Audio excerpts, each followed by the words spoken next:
नमस्कार। World news में आज अमेरिका और ईरान में दोबारा टकराव बढ़ गया है। अमेरिकी सेना ने ईरान की मिलिट्री साइट्स पर हमला बोल दिया है, जिसके जवाब में ईरानी सेना IRGC ने भी करारा हमला किया और इसके बाद पूरे क्षेत्र में तनाव चरम पर पहुंच गया है।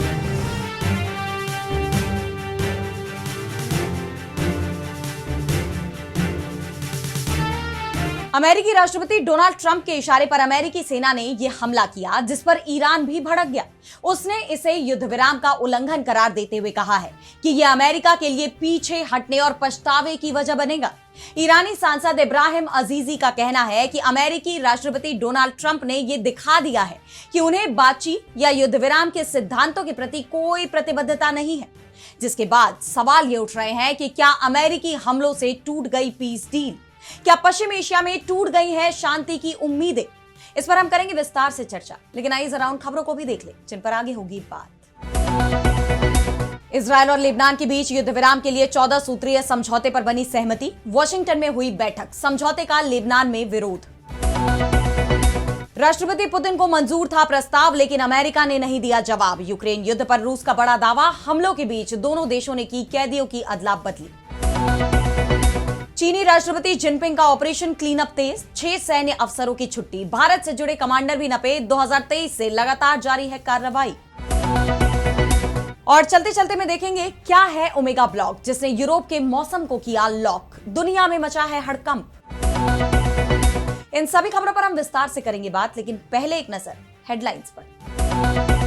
वेनेजुएला में विनाशकारी दोहरे भूकंप के बाद आफ्टर शॉक, 4.9 तीव्रता के झटकों से सहमे लोग। राहत और बचाव कार्य जारी। कई लोग मलबे से जीवित निकाले गए। अमेरिकी राष्ट्रपति ट्रंप के पूर्व एनएसए जॉन बोल्टन ने कबूला जुर्म। गोपनीय दस्तावेज को अवैध रूप से अपने पास रखने के मामले में हुए दोषी करार। $2.5 लाख जुर्माना भरने और अन्य शर्तें मानने को तैयार। बांग्लादेश की तीस्ता परियोजना पर डील को लेकर चीन की आई सफाई। कहा, हमारा सहयोग किसी के खिलाफ नहीं। पीएम तारिक रहमान के बीजिंग दौरे पर हुआ है समझौता। जेनेवा में संयुक्त राष्ट्र मुख्यालय के बाहर पाकिस्तान के खिलाफ प्रदर्शन। पाकिस्तान अधिकृत कश्मीर में मानवाधिकार उल्लंघन का आरोप। United Kashmir Peoples National Party ने UNHRC से लगाई गुहार। तो अमेरिका और ईरान के बीच फिर जंग छिड़ गई है। समझौते की बातचीत चल ही रही थी कि अचानक अमेरिका और ईरान की तरफ से ताबड़तोड़ हमले शुरू हो गए। अमेरिकी विमानों ने ईरान की मिसाइल, ड्रोन स्टोरेज और कोस्टल रडार साइट्स को निशाना बनाया है। अमेरिकी सेंट्रल कमांड यानी सेंटकॉम ने इसका ऐलान करते हुए कहा कि अमेरिकी सेना ने ईरान के अंदर हवाई हमले किए हैं। ईरान और अमेरिका में पीस डील पर हस्ताक्षर होने के बाद यह पहली बार प्रत्यक्ष तौर पर हमले हुए हैं, जिसके बाद सवाल ये उठ रहे हैं कि क्या इसके बाद अमेरिका और ईरान की पीस डील टूट गई है, क्योंकि अमेरिकी हमले से ईरान भी आग बबूला हो गया है। वैसे अमेरिकी सेना ने यह हमला राष्ट्रपति डोनाल्ड ट्रंप से हरी झंडी मिलने के बाद ही किया है। दरअसल बीते दिन हॉर्मुज में सिंगापुर के ध्वज वाले मालवाहक जहाज MV एवर लवली पर हमला हुआ था और ट्रंप का आरोप है कि यह हमला ईरान की तरफ से किया गया। वैसे हॉर्मुज को लेकर ईरान की चेतावनी भी आई थी कि जो भी जहाज उनकी इजाजत के बगैर वहां से गुजरने की कोशिश करेगा उसे कार्रवाई का सामना करना पड़ेगा, क्योंकि अमेरिका के साथ हस्ताक्षर किए गए MOU में भी ईरान ने हॉर्मुज पर अपने दबदबे की बात कही है। इस बीच जब कार्गो शिप पर हमला हुआ तो ट्रंप भड़क गए। उन्होंने ईरान पर सीजफायर समझौते का उल्लंघन करने का आरोप लगाते हुए कहा कि ईरान ने स्ट्रेट ऑफ हॉर्मुज से गुजरने वाले जहाजों पर कम से कम 4 वन वे अटैक ड्रोन दागे। इनमें से एक ड्रोन सीधे जाकर महंगे कमर्शियल शिप के ऊपरी हिस्से से टकराया। हमले से जहाज को नुकसान तो पहुंचा है, लेकिन वो आगे बढ़ने में कामयाब रहा। बाकी के 3 ड्रोन को अमेरिकी सेना ने हवा में ही मार गिराया। डोनाल्ड ट्रंप ने संकेत दिए थे कि वॉशिंगटन स्ट्रेट ऑफ हॉर्मुज में ईरान के एक्शन का जवाब देने की तैयारी कर रहा है, और जब उनसे पूछा गया कि क्या अमेरिका जवाबी कार्रवाई करेगा, तो ट्रंप ने जवाब में इतना ही कहा कि आपको जल्द ही पता चल जाएगा। और अब अमेरिकी सेना की इस जवाबी कार्रवाई के बाद उपराष्ट्रपति JD वेंस ने चेतावनी भी दी कि अगर ईरान ने सीज फायर तोड़ा तो अमेरिका हर हमले का जवाब ताकत से देगा। उन्होंने कहा कि अगर किसी बात से दिक्कत है तो आपके पास फोन है, लेकिन अगर हिंसा करोगे तो हिंसा का जवाब हिंसा से ही मिलेगा। जिसके बाद ईरान ने भी इस हिंसा का जवाब हिंसा से ही देते हुए अमेरिकी ठिकानों पर बमबारी कर दी। ईरान के इस्लामिक रिवॉल्यूशनरी गार्ड कोर यानी IRGC ने कहा कि वॉशिंगटन ने हमेशा की तरह अपने वादों का उल्लंघन किया है। इन हमलों के जवाब में ईरान की नौसेना ने क्षेत्र में उन ठिकानों को निशाना बनाया जहां अमेरिकी सेना तैनात है। अगर ये आक्रामकता दोहराई जाती है तो हमारी प्रतिक्रिया और भी व्यापक होगी। हालांकि आईआरजीसी की तरफ से इस कार्रवाई को लेकर कोई ठोस जानकारी तो नहीं दी गई, लेकिन ईरानी संसद के राष्ट्रीय सुरक्षा आयोग के प्रमुख इब्राहिम अजीजी ने उनके इस हमले को लेकर राष्ट्रपति ट्रंप पर तीखा हमला बोला है। उन्होंने एक्स पर पोस्ट किया कि अमेरिका ने एक बार फिर बातचीत के बीच में ईरान पर हमला किया। नाकाम अमेरिकी प्रेसिडेंट ने दिखा दिया है कि बातचीत या सीजफायर के उसूलों के लिए उनका कोई कमिटमेंट नहीं है। सीजफायर का यह लापरवाही से किया गया उल्लंघन हमेशा की तरह उन्हें पीछे हटने और पछताने की वजह बनेगा। ब्लेम गेम अब काम नहीं करता। यानी ईरान ने साफ कर दिया है कि अमेरिका पहले भी भरोसे के लायक नहीं था और अब तो बिल्कुल भी नहीं है। लेकिन अब यह ब्लेम गेम नहीं चलेगा। उन्होंने यह भी साफ कर दिया है कि युद्ध विराम का यह उल्लंघन अमेरिका के लिए पीछे हटने और पछतावे की वजह बनेगा। इससे साफ है कि ईरान बेहद भड़का हुआ है। ऐसे में सवाल ये उठ रहे हैं कि क्या अब अमेरिका और ईरान की पीस डील पर बातचीत आगे बढ़ पाएगी? ये देखने वाली बात होगी। और अब बढ़ते हैं अगली खबर की तरफ, जहां हम बात करेंगे इजराइल और लेबनान में हुई डील की। जहां ईरान और अमेरिका के बीच हुई डील 7 दिन में ही संकट में आ गई है, वहीं इजराइल और लेबनान के बीच जो डील हुई है वो इसके ऐलान के साथ ही संकट में घिर गई है। दरअसल वॉशिंगटन में अमेरिकी विदेश मंत्री मार्को रूबियो की मौजूदगी में इजराइल और लेबनान में डील हुई, लेकिन इसमें हिजबुल्लाह को शामिल नहीं किया गया, जिसके बाद हिजबुल्लाह ने साफ कह दिया है कि वो इसे मंजूर नहीं करेगा। इसके साथ ही ये चेतावनी भी दी गई है कि अगर इस डील को लागू किया जाता है तो लेबनान में गृह युद्ध शुरू हो जाएगा। हिजबुल्लाह की नाराजगी का सबसे बड़ा जो कारण है वो इस डील में ही लिखा हुआ है। अमेरिकी विदेश विभाग की तरफ से कहा गया है कि जो समझौता हुआ है उसमें हिजबुल्लाह के हथियार बंद ढांचे को पूरी तरह से खत्म किया जाना भी शामिल है। इसके बाद दक्षिणी लेबनान से इजरायली सेना की चरणबद्ध वापसी होगी। यानी जो डिमांड इजराइल दशकों से कर रहा था, यानी हिजबुल्लाह से हथियार छीनने की कोशिश, अब इजराइल ने फिर यह साफ कह दिया है कि वो समझौता तभी लागू करेगा जब हिजबुल्लाह से हथियार छीन लिए जाएंगे, नहीं तो वो अपनी सेना लेबनान से वापस नहीं बुलाएगा। और अब इस खेल में इजराइल को अमेरिका का साथ मिल गया है। अमेरिका की तरफ से कहा गया है कि वो इस समझौते को लागू करने के लिए military coordination group for Lebanon नाम से एक नया तंत्र भी बनाएगा।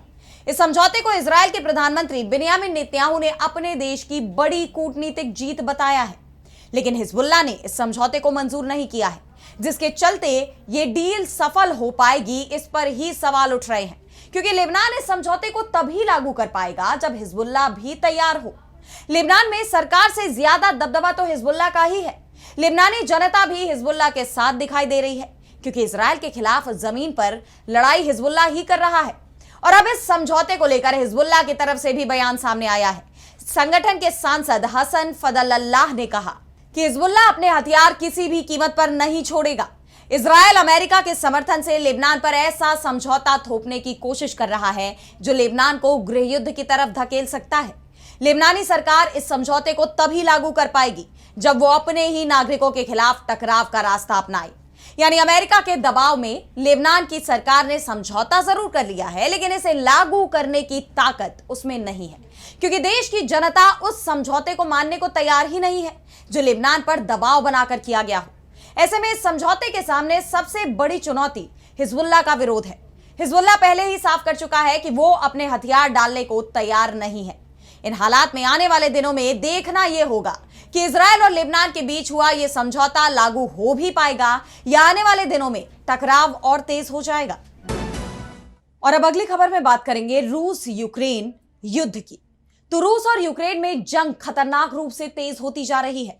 यूक्रेन में तो लगातार रूस की तरफ से हमले किए ही जा रहे हैं और अब उसके निशाने पर अमेरिका आ गया है। अमेरिका के साथ रूस की जुबानी जंग छिड़ गई है। रूस का दावा है कि वो तो युद्ध विराम के लिए तैयार था, लेकिन अमेरिका नहीं माना। आपको याद होगा अगस्त 2025 में अमेरिकी राष्ट्रपति डोनाल्ड ट्रंप की रूसी राष्ट्रपति व्लादिमीर पुतिन के साथ बैठक हुई थी। उस दौरान युद्ध विराम के लिए कुछ शर्तों पर सहमति भी बनी थी, लेकिन बात आगे नहीं बढ़ पाई। और अब इस पर रूस ने एक बड़ा खुलासा किया है। रूस के विदेश मंत्री सर्गेई लावरोव ने युद्ध विराम को लेकर अमेरिका के ही रवैये पर सवाल खड़े कर दिए हैं। उन्होंने कहा कि अमेरिका यूक्रेन संघर्ष को खत्म करने में आखिर क्या भूमिका निभाना चाहता है, इस बारे में साफ तस्वीर सामने आनी चाहिए। पूरी स्थिति को साफ करना जरूरी है। लेकिन एक बात तय है कि अलास्का में अमेरिका की तरफ से जो प्रस्ताव रखे गए थे उन्हें रूस ने स्वीकार कर लिया था। हमें लगा था कि वहां हमारी सहमति बन गई है, लेकिन फिर एक हफ्ता बीत गया, फिर 2 हफ्ते। राष्ट्रपति डोनाल्ड ट्रंप वॉशिंगटन लौटे और यूरोपीय देशों से सलाह मशविरा किया। किसी तरह यूक्रेन के राष्ट्रपति वोलोदिमीर ज़ेलेंस्की से भी बात की गई, लेकिन आज तक हमें उस अमेरिकी प्रस्ताव पर कोई जवाब नहीं मिला जिसका हमने समर्थन किया था। और अभी स्थिति यही है। दरअसल हाल ही में अमेरिकी विदेश मंत्री मार्को रूबियो ने इस बैठक को लेकर पत्रकारों से कहा था कि दोनों नेताओं के बीच अलास्का में कोई समझौता नहीं हुआ था। वहां सिर्फ एक प्रस्ताव रखा गया था। अगर समझौता हो गया होता तो अब तक युद्ध खत्म हो चुका होता। जिसके बाद रूस ने यह आरोप लगाया है कि यह समझौता अमेरिका की वजह से ही रुक गया। और यही नहीं, जिस तरह अमेरिका यूक्रेन को हथियारों की सप्लाई कर रहा है उस पर भी रूस का गुस्सा फूट पड़ा। रूस के विदेश मंत्रालय ने कहा कि वॉशिंगटन की यह नीति क्षेत्रीय और वैश्विक स्थिरता के लिए गंभीर नतीजे ला सकती है। यह केवल यूरोप ही नहीं बल्कि पूरी दुनिया की स्थिरता को प्रभावित कर सकती है। पश्चिमी देशों से यूक्रेन भेजे जा रहे हथियारों की खेप को रूसी सेना वैध सैन्य लक्ष्य मानती है। वैसे रूस पहले भी कई बार चेतावनी दे चुका है कि यूक्रेन को हथियारों की सप्लाई करने वाले देश भी उसका टारगेट बन सकते हैं। और अब जिस तरह उसने अमेरिका का नाम लेकर यह धमकी दी है, उससे जंग का दायरा बढ़ने का खतरा भी बढ़ता दिखाई दे रहा है। हालांकि इस बीच रूस और यूक्रेन में युद्ध बंदियों की अदला बदली भी जारी है। इस 76वीं खेप में दोनों देशों ने 160 कैदियों को रिहा किया। वापस आए रूसी सैनिकों को पहले बेलारूस में चिकित्सा और मानसिक मदद दी जा रही है, जिसके बाद उन्हें रूस भेजा जाएगा। लेकिन फिलहाल सबसे बड़ा सवाल यही है कि आखिर ये जंग कब खत्म होगी, कब दोनों देशों की जनता चैन की नींद सो पाएगी। और अब आगे बढ़ते हैं और बात करते हैं चीन की। तो चीन के राष्ट्रपति शी जिनपिंग ने विरोधियों को किनारे लगाने का अभियान तेज कर दिया है। भ्रष्टाचार के नाम पर उन्होंने अपनी सत्ता के लिए चुनौती बनने वाले अधिकांश ताकतवर नेताओं की छुट्टी कर दी है। कई गायब हो गए और कई इस वक्त जेल की सलाखों के पीछे पहुंच चुके हैं। चीन की सेना में भी वो इस वक्त बड़ा सफाई अभियान चला रहे हैं, क्योंकि चीन की सत्ता पर वहां की सेना का सबसे ज्यादा दबदबा दिखाई देता है। यानी जिनपिंग को अगर कहीं से चुनौती मिल सकती है तो वो चीन की सेना यानी पीपल्स लिबरेशन आर्मी यानी PLA है। और इसीलिए जिनपिंग यहां पर अपने विरोधियों को किनारे लगाने में जुटे हुए हैं। सेना में चल रहे इस सफाई अभियान के नाम पर अब एक साथ 6 वरिष्ठ सैन्य अधिकारियों के खिलाफ कार्रवाई की गई है। चीन की संसद नेशनल पीपल्स कांग्रेस यानी NPC ने PLA के 6 वरिष्ठ सैन्य अधिकारियों की सांसद सदस्यता रद्द कर दी है। हटाए गए अधिकारियों में सेंट्रल मिलिट्री कमीशन यानी CMC के इक्विपमेंट डेवलपमेंट विभाग के शू शुएचियांग, पूर्वी थिएटर कमांड के वांग कांगपिंग, पश्चिमी थिएटर कमांड के ली फेंग बियाओ, ग्राउंड फोर्स के यिन होंगशिंग, एयरफोर्स के गुओ पुसियाओ और साइबर स्पेस फोर्स के झांग मिंगहुआ का नाम शामिल है। इनमें से ली फेंग बियाओ पश्चिमी थिएटर कमांड का हिस्सा थे और ये थिएटर कमांड तिब्बत और शिनजियांग के साथ साथ भारत और चीन वास्तविक नियंत्रण रेखा यानी LAC की निगरानी करता है। वैसे सैन्य अधिकारियों पर यह कोई पहली कार्रवाई नहीं है। अगर हम 2023 के बाद की ही बात करें तो पिछले लगभग 3.5 सालों में सेना में भ्रष्टाचार और अनुशासनहीनता के नाम पर 2 केंद्रीय सैन्य आयोग के उपाध्यक्ष, 3 CMC सदस्य, एक पूर्व रक्षा मंत्री और कई वरिष्ठ जनरलों को पद से हटाया जा चुका है अब तक।